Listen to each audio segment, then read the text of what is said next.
تو فطرت کے قوانین کو جب توڑو گے تو معاشرے میں بگاڑ پیدا ہوگا. جو ہمارے اسلامی قوانین ہیں وہ فطرت کے عین مطابق ہے. اب آپ سوچیں گے پھر کہ فطرت کیا ہے. یہ بھی میں آپ کو چلو سمجھا دیتا ہوں، مشکل تو ہے کام. بطخ کے بچوں کو دیکھا ہے آپ نے؟ وہ جب چھوٹے چھوٹے ہوتے ہیں وہ پانی کی طرف لپکتے. یہ فطرت ہے. مرغی کے بچوں کو دیکھا ہے آپ نے؟ وہ ماں کی طرف جاتے لیکن آگ کی طرف نہیں جاتے. یہ کیا ہے؟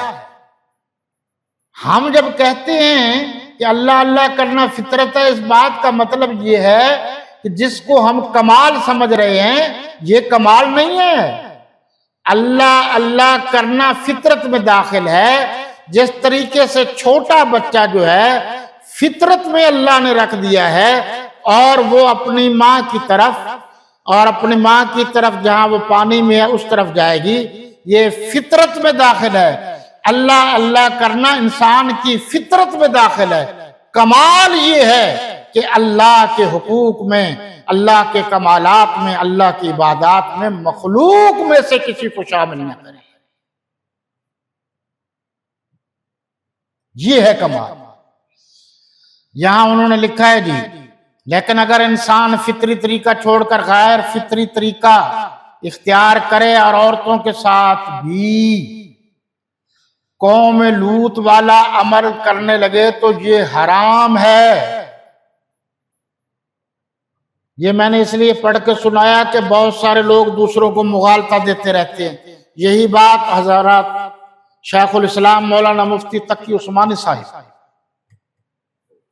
حافظہ اللہ تعالی انہوں نے بھی یہ لکھی ہے اور بالکل یہی کی یہی بات ہے. انہوں نے کہا ہے کہ اس کو فطرت کے خلاف، اس کام کو فطرت کے خلاف جنسی لذت کے لیے استعمال کرنا حرام ہے. اس لیے جو لوگ اس طریقے کی باتیں کرتے ہیں یا اس طریقے کے انداز اپنا کر تبلیغ کرتے پھرتے ہیں، یہ ساری کی ساری باتیں غلط ہیں. اگلی آیت یہ قسموں سے متعلق ہے. یہاں حضور صلی اللہ علیہ وسلم کا ایک فرمان مجھے یاد آ رہا ہے کہ آپ صلی اللہ علیہ وسلم نے امہات المومنین سیدہ عائشہ صدیقہ سلام اللہ علیہا سے فرمایا کہ میں یعنی آپ مجھے مصلی اٹھا دیجئے، میں نے ذرا نماز پڑھنی ہے. تو سیدہ نے عرض کیا اللہ کی پیارے پیغمبر صلی اللہ علیہ وسلم میں مخصوص دنوں میں ہوں. تو آپ نے فرمایا کہ آپ نے ہاتھ سے اٹھا کر دینا ہے، دے دو، جائز ہے.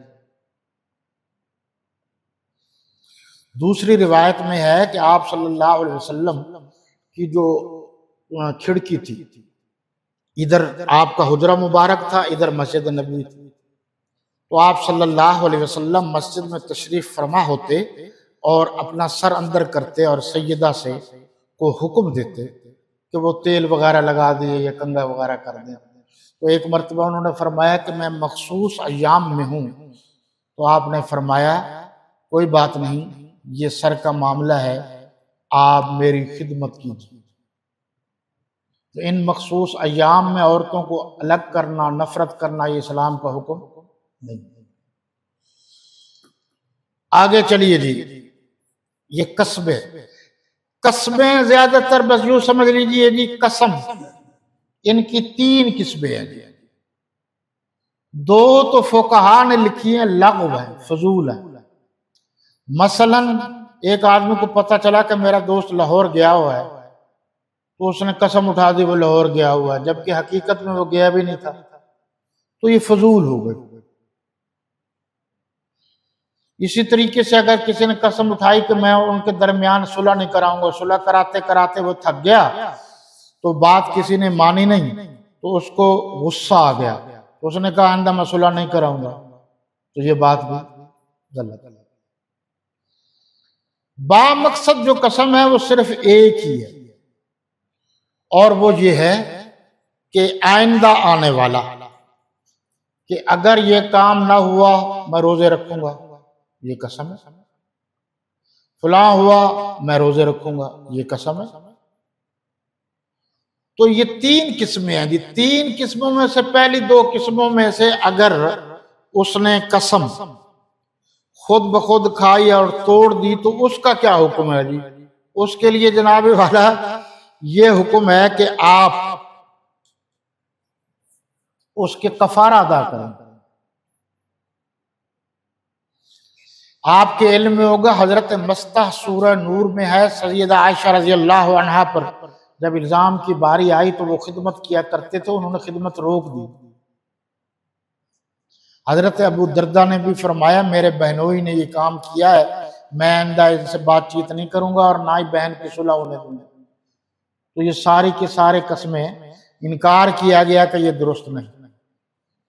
اچھا جی طریقہ سن لیجئے جی کفارے کا، کفارہ صرف کفارہ 10 مسکینوں کو لباس پہنا دے، اچھا کرتا بھی، چادر شلوار یا ٹوپی بھی، یا 10 مسکینوں کو صبح اور 10 مسکینوں کو شام کو درمیانہ کھانا کھلائے، یہ ہوگا۔ اللہ تعالیٰ اس کی خطاؤں کو معاف کرنے والا ہے۔ اس میں کون کون شامل ہوں؟ جو سادات ہیں وہ شامل نہ ہوں، وہ جو قسم کے پیسے ہیں ان کا احترام ہے۔ سادات کے بارے میں لکھا ہے حضرت علی، حضرت عباس، حضرت جعفر، حضرت عقیل، حضرت چچا حارث کی اولاد، حضور صلی اللہ علیہ وسلم نے اپنے خاندان پر زکوٰۃ دینے کی بھی اجازت نہیں دی، عشر کی بھی، باقی چیزیں، تاکہ لوگ یہ نہ سمجھیں کہ میرے نبی اپنے خاندان کو پالنے کے لیے یہ چیزیں، اعتراض نہ آئے۔ اس لیے سادات کے لیے علیحدہ خدمت کا آپ جذبہ رکھیں، زکوٰۃ صدقات ان کو دینے کی اجازت نہیں ہے جی۔ 2 وقت کا کھانا ہے، ان 10 مسکینوں میں جی کوئی نابالغ بھی نہ ہو، کوئی سید بھی نہ ہو جی، کوئی بیمار بھی نہ ہو جو کھا ہی نہ سکے، کوئی بوڑھا بھی نہ ہو جو بالکل کھا پی نہ سکے، باقی سب کے لیے یہ اجازت ہے۔ اللہ تبارک و تعالی فرماتے ہیں لا یؤاخذکم اللہ، نہیں پکڑے گا تمہیں اللہ باللغو فی ایمانکم، تمہاری لغو قسم کی قسموں پر، لغو بے جا، فضول، زائد، اور تمہارا اللہ مواخذہ کرے گا جو تم نے صحیح قسم کھائی تھی۔ اللہ تبارک و تعالی آپ کو، مجھے اور تمام مسلمانوں کو ان باتوں پر عمل کرنے کی توفیق عطا فرمائے۔ حیات باقی، ملاقات باقی، وما علینا الا البلاغ۔